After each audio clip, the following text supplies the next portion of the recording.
I first heard about Virginia at about 24 weeks pregnant.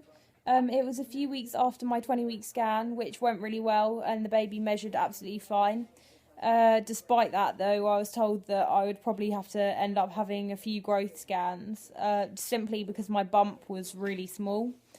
I spoke to my mum about this, who's a midwife as well, and she shares quite a few of the same beliefs as Virginia about how women should be treated normally unless there's a problem in pregnancy and birth. So I googled Virginia and I found her documentaries on YouTube and watched all of them and read some of the lovely birth stories on her website.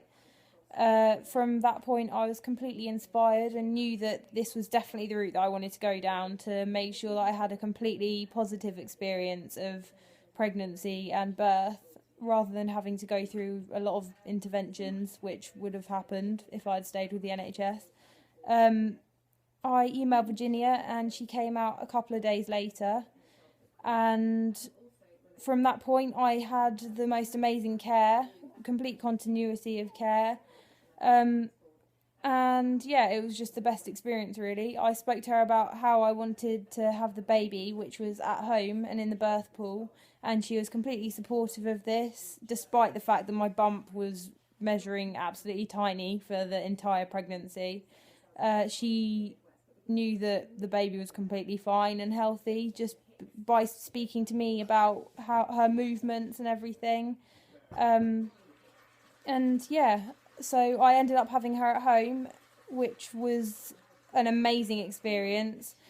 There was no intervention needed, no pain relief needed. It was just a lovely experience. It was a fairly fast labour for my first baby, and I'm pretty sure that some of that had to do with me being completely relaxed and chilled out because I wasn't worried about anything because Virginia was there and she was amazing and so encouraging and supportive the whole way through.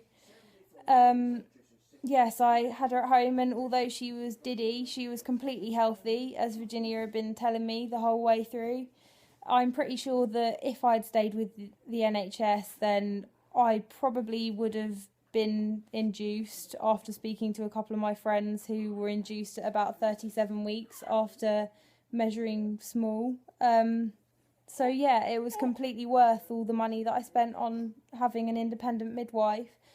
Um, yeah, I would definitely do it again, and I would recommend it to anyone at all. If you were considering an independent midwife, I'd definitely recommend Virginia.